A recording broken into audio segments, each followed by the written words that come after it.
They don't wear crowns, they don't seek glory. Most of the time, they're just trying to survive. But fate doesn't ask for readiness. It demands action. Pathetic cappering. One by one, they step from shadow into legend. A rogue with secrets behind every smirk. A cleric whose faith burns brighter than dragon fire. A barbarian with fists like boulders and a heart just as heavy. Wizards, warlocks, monks, and misfits. Heroes? Maybe. Villains? Sometimes. But each of them carries a story worth telling, and a destiny worth forging. These aren't just characters. They're the chaos in the tavern, the sword in the dark, the last laugh before the trap springs shut. You've heard of legends written in books.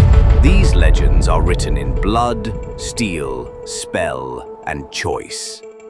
So roll the dice, light the torches, and prepare yourself.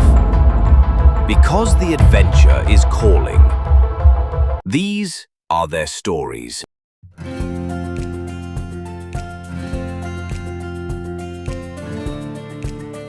Born to a modest family in the quiet village of Eldenbrook, I always knew my heart belonged to the divine. Even as a child, they said I carried a purity, a faith so strong, it could only come from the one true God.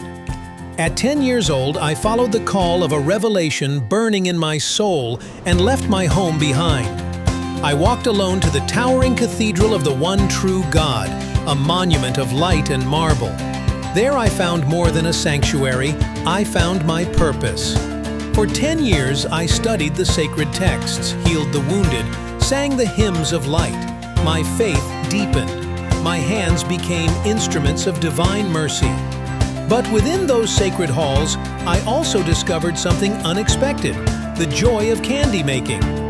Sister Miriam, a gentle cleric with a smile that could outshine the stained glass windows, taught me the craft. Not just candy, miraculous sweets laced with divine blessings and healing light.